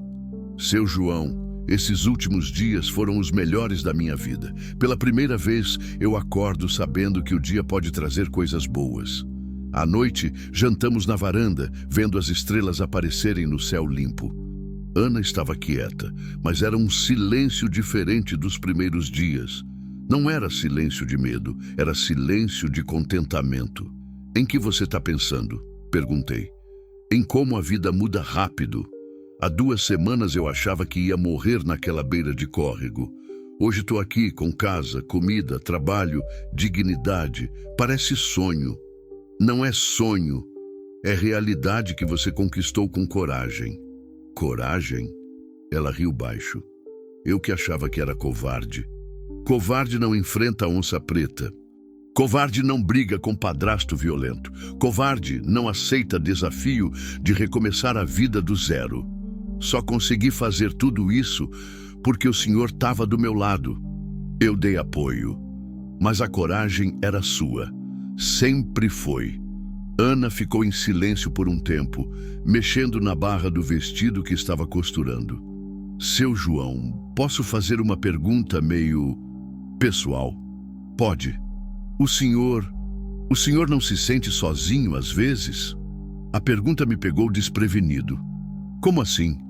É que eu vejo como o Senhor cuida de mim, como se preocupa, como fica atento a tudo. Deve ter sido assim com sua esposa também. E agora o Senhor voltou a ter alguém para cuidar. Mas e quando eu for embora? Quando eu tiver meu próprio lugar, minha independência? O Senhor não vai ficar sozinho de novo? Era uma pergunta que eu vinha evitando fazer para mim mesmo. A verdade é que já não conseguia imaginar a fazenda sem Ana. Sem o barulho da máquina de costura, sem o cheiro de comida na cozinha, sem alguém para conversar na varanda. Você não tem pressa de ir embora, tem? Não, claro que não. Mas um dia eu vou ter que seguir meu próprio caminho. Quando esse dia chegar, a gente conversa sobre isso. Mas o Senhor não ficou com raiva quando eu perguntei? Por que eu ficaria? Porque talvez eu devesse ter mais vergonha na cara e não ficar planejando ficar aqui para sempre. Ana, olha para mim. Esperei ela me encarar. Essa casa é grande demais para um homem só. Sempre foi. Mesmo quando Maria era viva, tinha espaço sobrando. Se você quiser ficar aqui para o resto da vida, eu vou ficar feliz. Se você quiser ir embora amanhã, eu vou entender. O que importa é você estar bem. E se eu quiser ficar, mas não como hóspede, e se eu quiser contribuir de verdade, dividir as despesas, ser parte da família?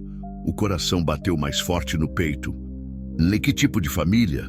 Ana corou, baixou os olhos.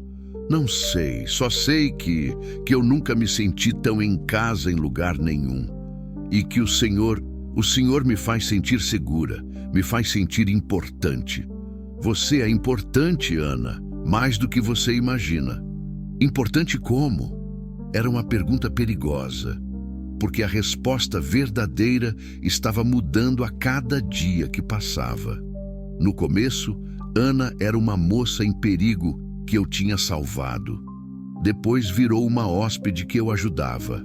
Agora ela estava virando algo que eu não tinha coragem de nomear. Importante como alguém que trouxe vida de volta para essa casa. Como alguém que me fez lembrar que eu ainda tenho muito para viver. Só isso?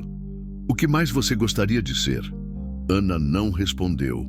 Ficou quieta, costurando, mas eu podia ver que a cabeça dela estava trabalhando, assim como a minha. Naquela noite, deitado na cama, eu me perguntei pela primeira vez, desde que Maria morreu, se era possível amar outra pessoa. Se era possível recomeçar. Se um homem de 60 anos, marcado pela perda, ainda tinha direito a sonhar com companhia para o resto da vida. E pela primeira vez, a resposta não foi um não automático. Era um talvez pequeno, assustado, mas cheio de esperança. Lá fora, os grilos cantavam na noite estrelada, e no quarto ao lado, Ana dormia sossegada. Pela primeira vez em 5 anos, o silêncio da fazenda não pesava sobre mim. Ele me acalentava, como se me dissesse que nem tudo na vida tem que doer. Que às vezes, quando a gente menos espera, a felicidade bate na porta de novo. 3 semanas depois da tempestade, Ana já tinha 5 encomendas em andamento. A notícia de que havia uma costureira boa na Fazenda dos Santos se espalhou rápido pela região. Todo dia aparecia alguém na porta, querendo encomendar uma roupa ou consertar outra. Era incrível ver a transformação dela. A moça tímida que eu trouxera da beira do córrego tinha virado uma profissional confiante, que negociava preços, marcava prazos e conversava com as clientes como se tivesse nascido para aquilo. O ateliê virava um burburinho de vozes femininas toda tarde. Mulheres que vinham provar roupas e acabavam ficando para conversar, beber café e dividir os mexericos da região. Eu gostava do movimento. Depois de 5 anos de silêncio total, ter vozes na casa me fazia bem. Mas confesso que às vezes sentia uma pontinha de ciúme quando Ana ficava horas conversando com as clientes e mal sobrava tempo para conversar comigo. Naquela quinta-feira de junho, eu estava na varanda consertando uma cela quando ouvi o barulho de uma carroça se aproximando. Era seu Benedito, da farmácia, com a esposa, Dona Rosa. Vinham dos lados de Planaltina e sempre paravam aqui quando a estrada estava ruim. "Boa tarde, João", cumprimentou seu Benedito, descendo da carroça. "Posso dar água para os animais?" "Claro, fique à vontade." Dona Rosa desceu também, um pouco trôpega. Era uma senhora de uns 70 anos, sempre bem arrumada, mas naquele dia parecia meio abatida. "Dona Rosa, a senhora não está bem?" Perguntei. É que venho sofrendo de umas dores no peito. Falta de ar também. Seu Benedito está me levando no médico da cidade." Ana apareceu na porta da casa, atraída pelas vozes. Quando viu Dona Rosa, veio correndo. "A senhora está passando mal." "Um pouco, minha filha, mas deve ser só cansaço." Ana tocou na testa da senhora. "Tá suando frio e a cor não tá boa." Era verdade. Dona Rosa estava pálida, com uma cor meio acinzentada que não era normal. "Vem cá para dentro", disse Ana, pegando no braço da senhora. "Vou fazer um chá para a senhora." "Não precisa, menina. A gente está com pressa." "Pressa nada. A senhora não pode viajar nesse estado." Ana ajudou Dona Rosa a sentar na sala e foi preparar chá. Seu Benedito ficou comigo na varanda, preocupado. "João, ela está estranha desde manhã cedo. Não quis comer, disse que estava enjoada. Agora essas dores no peito. Fez bem em levar no médico. Não pode brincar com essas coisas." Quando Ana voltou com o chá, Dona Rosa estava pior. Respirava com dificuldade e levava a mão ao peito constantemente. "Senhora, a dor está aumentando?" perguntou Ana, se ajoelhando perto dela. "Tá, minha filha, e tá irradiando para o braço esquerdo." Ana me olhou alarmada. Eu também reconheci os sintomas. Eram os mesmos que Maria tivera na madrugada que morreu. Não era gripe, não era cansaço, era coisa do coração. "Seu Benedito!" gritei. "Vem cá, rápido!" Ele chegou correndo. "Que foi? Sua esposa tá tendo alguma coisa no coração. Não pode viajar de carroça, precisa chegar rápido no hospital." "Meu Deus, mas como? A carroça é o que tenho. Leva meu cavalo, é mais rápido." "Não sei andar a cavalo, João. E ela tá fraca demais para se segurar." Olhei para o tordilho na cocheira, depois para Dona Rosa ofegando na cadeira, depois para Ana me observando com aqueles olhos que diziam tudo sem falar nada. "Eu levo", decidi. "João, você tem certeza?" "Tenho." "Ana, arruma uma manta para cobrir ela. E pega minha carteira na cômoda do quarto." Ana correu para dentro de casa. Seu Benedito me olhava grato e desesperado ao mesmo tempo. "João, eu nunca vou esquecer isso." "Deixa de bobagem." Selei o tordilho enquanto Ana preparava Dona Rosa para a viagem. A senhora mal conseguia ficar de pé, mas fazia força para não dar mais trabalho que o necessário. "Minha filha", disse ela para Ana, "obrigada pelo cuidado. Você tem coração de anjo." "A senhora vai ficar bem", respondeu Ana, ajudando a cobrir ela com a manta. "Vai ver que é só um susto." Mas pelos olhos das duas, eu via que nenhuma acreditava nisso completamente. Montei no tordilho com Dona Rosa na frente, bem segura nos meus braços. Ana ficou na varanda acenando, mas consegui ver a preocupação no rosto dela. Não era só preocupação com Dona Rosa, era preocupação comigo também. A viagem até Formosa foi tensa. Dona Rosa gemia baixinho, a respiração cada vez mais difícil. Eu apressava o tordilho o quanto podia sem machucar ela, mas era uma corrida contra o tempo. Se fosse mesmo ataque cardíaco, cada minuto fazia diferença. "Aguenta aí, Dona Rosa", murmurava de vez em quando. "Já tá chegando. João", ela sussurrou na metade do caminho. Fala. Se eu não conseguir, cuida do Benedito para mim. Ele não sabe fazer nada sozinho.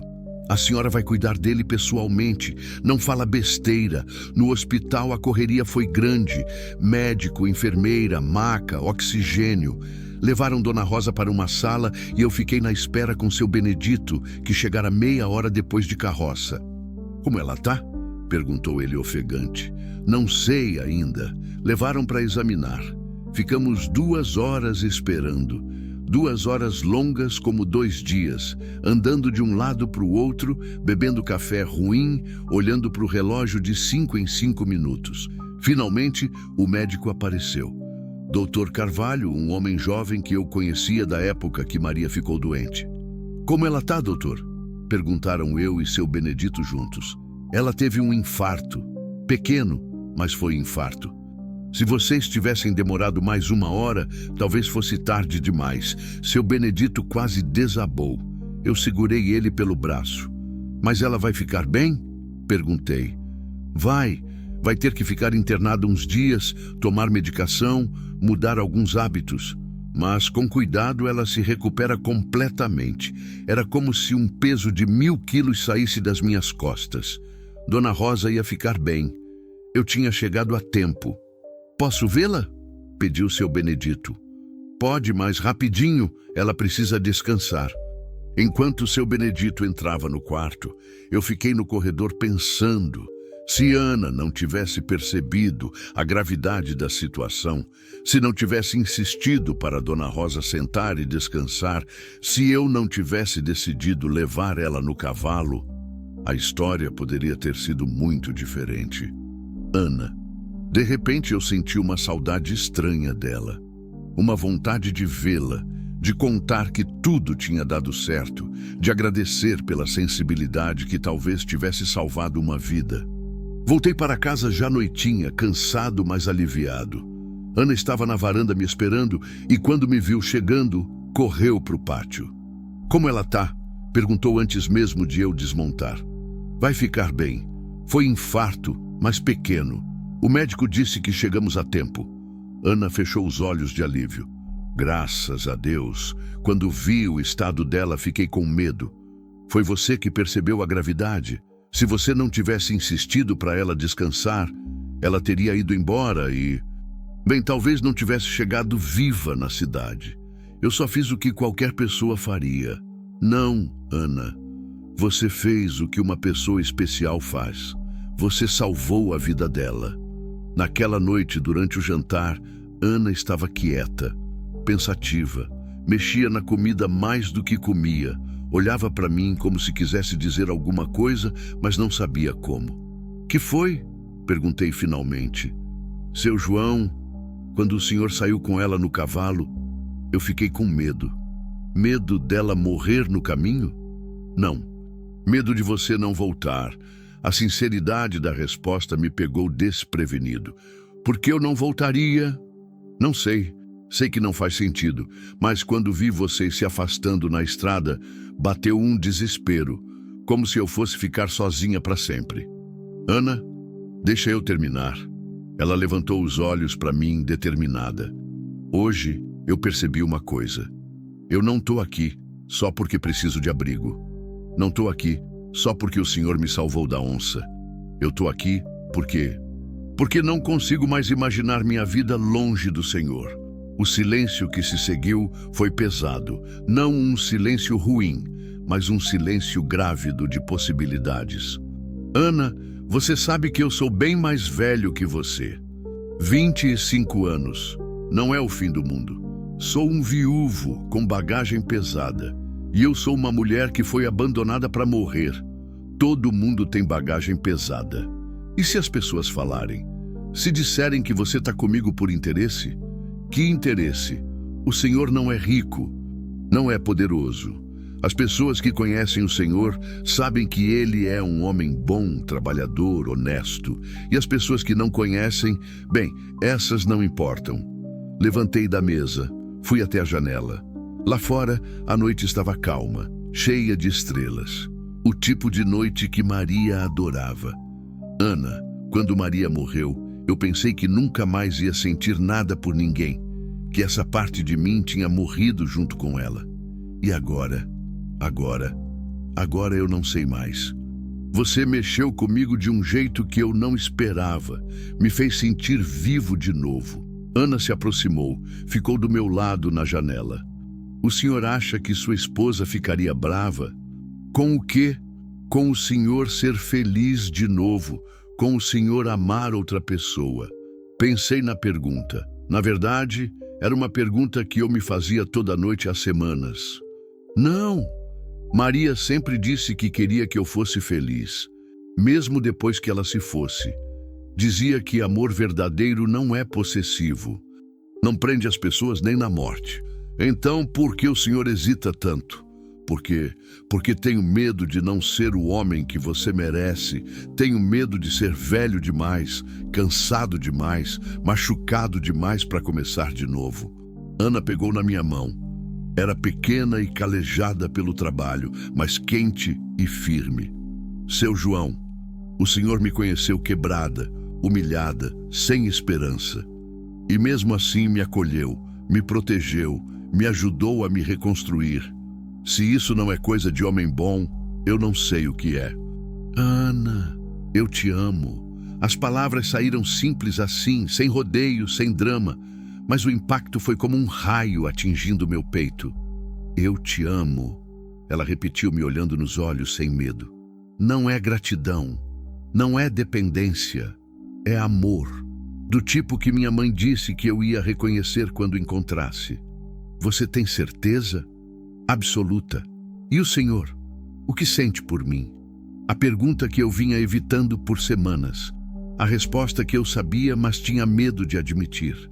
Eu também te amo, Ana. Mais do que devia, mais do que é sensato. Ela sorriu, o sorriso mais bonito que eu já tinha visto na vida. Então, por que a gente está perdendo tempo com conversa? E me beijou.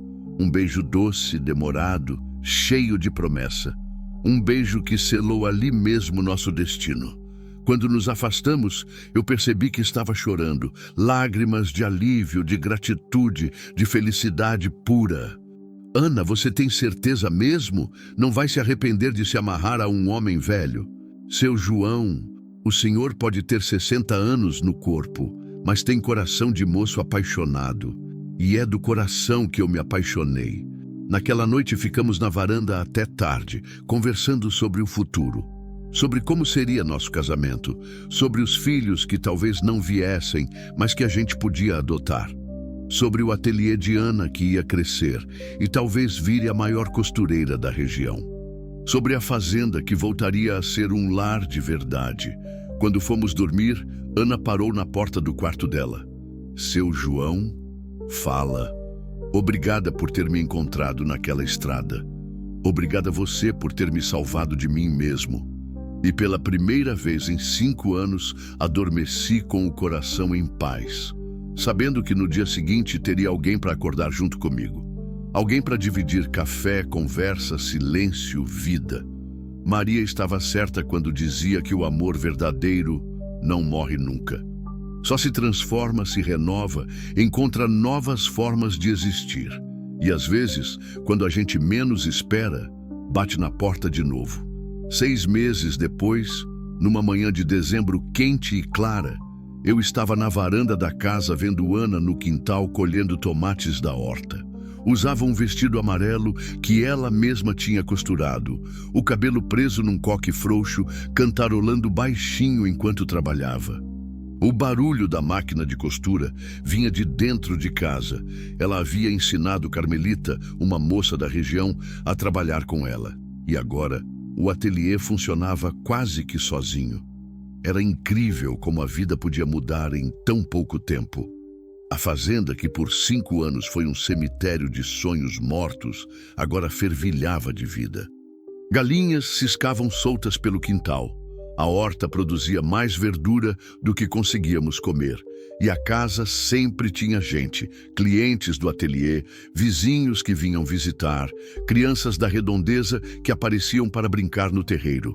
Ana e eu Tínhamos nos casado numa cerimônia simples, no cartório de Formosa, só com 2 testemunhas, seu Benedito e Dona Rosa, que se recuperara completamente do infarto e fazia questão de contar para todo mundo que devia a vida à nossa iniciativa.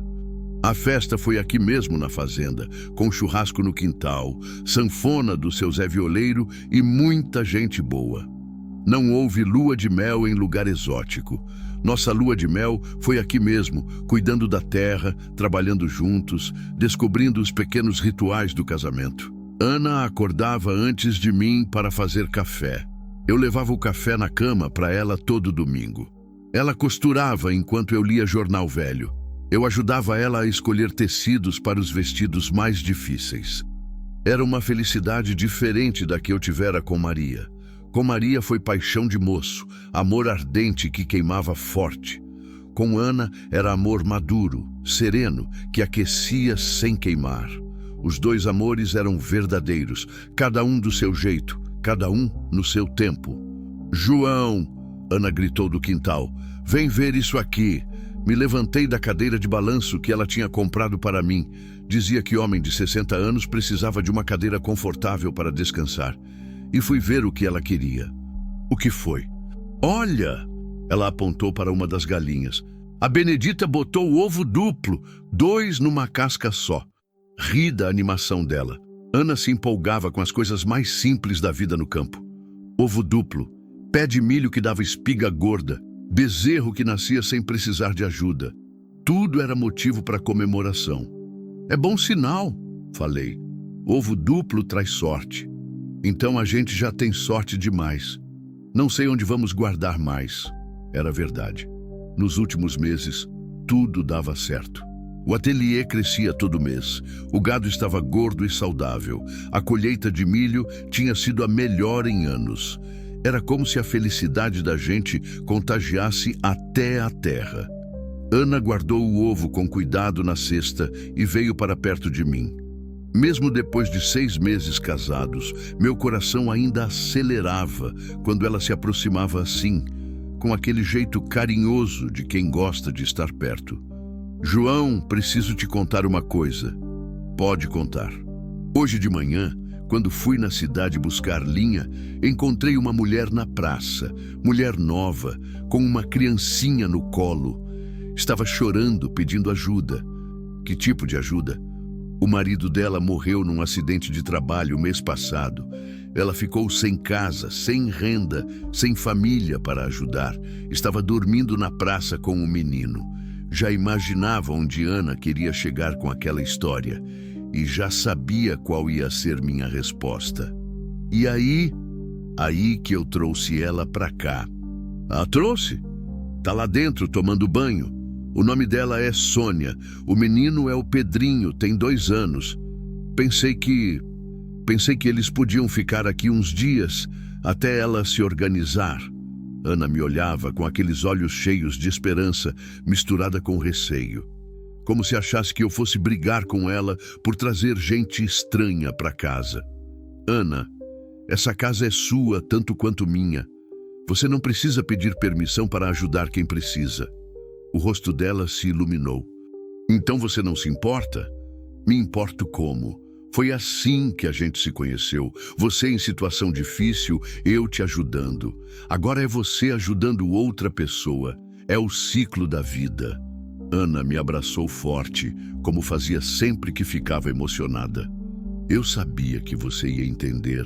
Quando vi aquela mulher ali, com a criança no colo, só conseguia pensar em como eu me senti perdida quando meu padrasto me abandonou. Fez certo, e se ela quiser ficar mais tempo, pode ficar. Casa grande, trabalho sobrando no ateliê. Na verdade, ela sabe costurar também. Aprendeu com a mãe, igual eu. Podíamos treinar ela para trabalhar com a gente. Então tá decidido." Passamos o resto da manhã organizando o quarto de hóspedes para Sônia e o filho. Era o mesmo quarto onde Ana tinha ficado nos primeiros dias e que desde então recebia gente necessitada que aparecia por aqui. Virou tradição na região. Quem não tinha para onde ir, ia para a Fazenda dos Santos. Ana nunca deixou ninguém sem ajuda. Na hora do almoço, conheci Sônia direito. Era uma moça de uns 25 anos, magra demais, com cara de quem não dormia bem há muito tempo. O menino era uma gracinha, todo curioso, mexendo em tudo. Logo se apegou a Ana, que tinha jeito especial com criança. Dona Ana me contou que vocês me deixaram ficar aqui uns dias, disse Sônia tímida. Eu agradeço muito. Prometo que não vou dar trabalho. Não prometa isso, respondi. Todo mundo dá trabalho. Faz parte da vida em família. Família. É assim que funciona aqui. Quem entra nessa casa vira família. Vi os olhos dela se encherem de lágrimas. Faz tempo que eu não ouço essa palavra. Então vai ouvir bastante daqui para frente. À tarde, enquanto Ana ensinava a Sônia a usar a máquina de costura, eu fiquei na varanda brincando com Pedrinho. O menino era esperto, falava bem para a idade e tinha uns olhos vivos que me lembravam de mim mesmo quando criança. "Ah, seu João!" ele gritava correndo atrás das galinhas. "Elas voam! Voam sim, mas pouco. São pesadas demais para voar alto." "Por que são pesadas?" "Porque comem muito milho." "Eu também como muito milho. Vou ficar pesado?" Ri da lógica dele. "Vai ficar forte, é diferente." Fiquei pensando em como era bom ter uma criança na casa de novo. Eu e Maria nunca tivemos filhos. Ela tinha perdido 3 gravidezes e depois disso os médicos disseram que era melhor não tentar mais. Foi uma das tristezas da nossa vida, mas a gente se conformou. Agora, vendo Pedrinho correr pelo quintal, senti que talvez a vida estivesse me dando uma segunda chance de ser pai, mesmo que só emprestado. "Ana", chamei, quando ela saiu da sala de costura. "Fala. E se eles ficassem de vez? Sônia e o menino? Como assim? Como família mesmo. A gente adota o menino, ajuda a Sônia a recomeçar a vida, fica tudo junto aqui na fazenda." Ana parou o que estava fazendo e me olhou. "Você fala sério?" "Falo. Casa tá grande demais para nós dois e aquele menino precisa de pai. João, você sabe que isso muda tudo, né? Vira responsabilidade para o resto da vida." "Eu sei. E quero essa responsabilidade." Ana veio até mim, se sentou no braço da cadeira de balanço. "Por que você é assim?" "Como assim?" "Assim, bom, sempre disposto a ajudar, sempre abrindo a casa, o coração, mesmo depois de tudo que você sofreu." Pensei na pergunta dela. Era uma pergunta que eu mesmo me fazia às vezes. Acho que sofrimento pode fazer 2 coisas com a gente. Pode deixar a gente amargo, fechado, com raiva do mundo. Ou pode deixar a gente mais sensível à dor dos outros. Comigo foi o segundo. E comigo também. Por isso que a gente se entende tão bem. Por isso e porque você me salvou de virar um homem amargurado. Você me salvou primeiro. Não, Ana. A gente se salvou junto. Um salvou o outro ao mesmo tempo. Naquela noite, depois que Sônia colocou Pedrinho para dormir, nós 4 ficamos na varanda conversando. Sônia contou a história dela. Tinha se casado cedo com um rapaz trabalhador. Viviam bem até o acidente que matou ele. Depois disso, a família do marido a expulsou de casa. Disse que ela era nova demais para ficar viúva honesta. "É incrível como tem gente cruel no mundo", comentou Ana.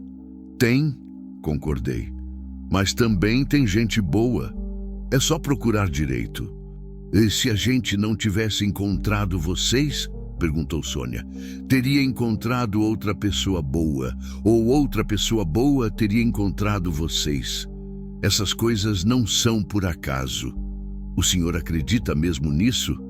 "Acredito. Acredito que as pessoas certas aparecem na vida da gente na hora certa. Pode demorar, pode ser de um jeito que a gente não espera, mas aparecem." Ana pegou na minha mão. "Foi assim com a gente. Foi. E agora é assim com vocês." Sônia ficou em silêncio por um tempo, olhando para as estrelas. "Vocês são anjos", disse finalmente.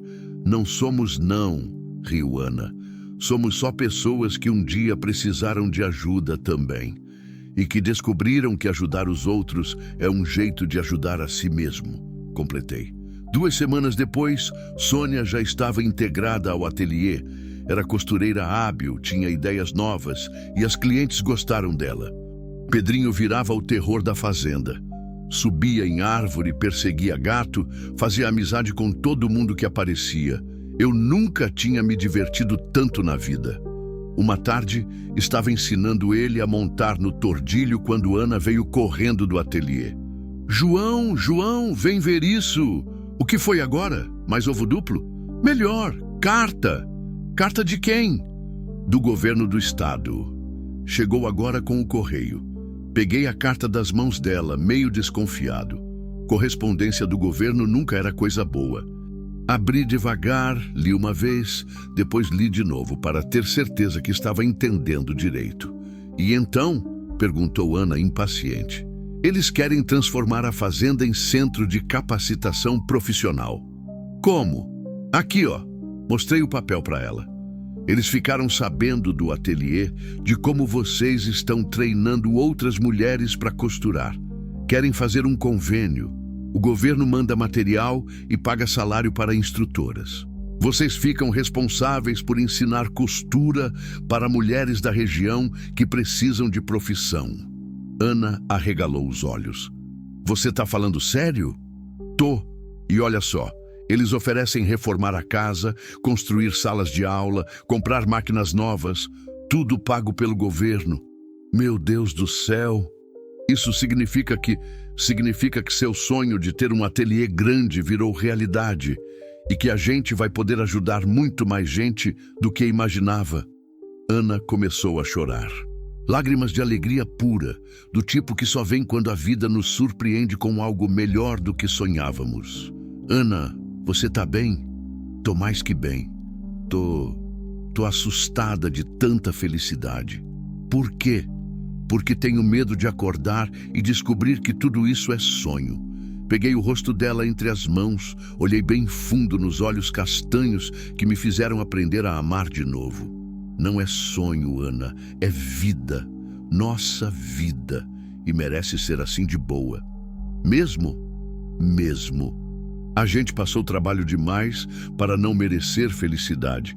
Naquela noite, deitados na cama, conversamos sobre o projeto até tarde.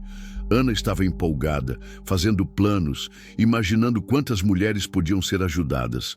Eu estava empolgado vendo ela empolgada. João? Obrigada. Pelo quê? Por ter me encontrado naquela estrada. Por ter me salvado da onça. Por ter me acolhido quando eu não tinha nada. Por ter acreditado em mim quando eu não acreditava em mim mesma.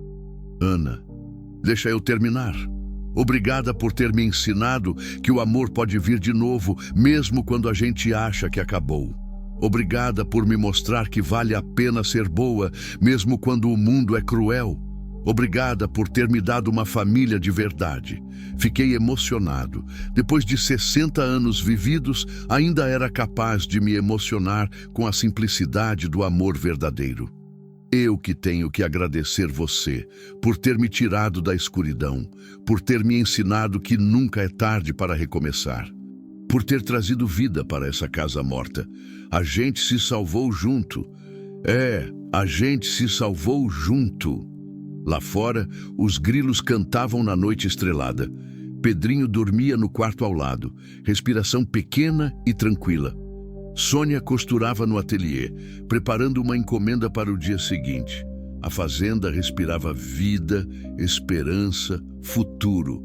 Pensei em Maria, como sempre pensava antes de dormir, mas dessa vez não foi com saudade dolorida, foi com gratidão. Gratidão por ter me ensinado a amar. Gratidão por ter me deixado livre para amar de novo. Gratidão por estar em paz com minha nova felicidade. Ana adormeceu aninhada no meu peito e eu fiquei acordado mais um pouco, só sentindo o milagre de não estar mais sozinho. De ter encontrado, numa estrada empoeirada do interior de Goiás, na hora que menos esperava, a segunda chance que todo mundo merece, mas nem todo mundo tem. Às vezes eu penso que a vida é feita de encontros. Encontros casuais que mudam tudo. Ana encontrou comigo quando estava prestes a morrer. Eu encontrei com ela quando estava morto em vida. Sônia encontrou com a gente quando não tinha mais para onde ir.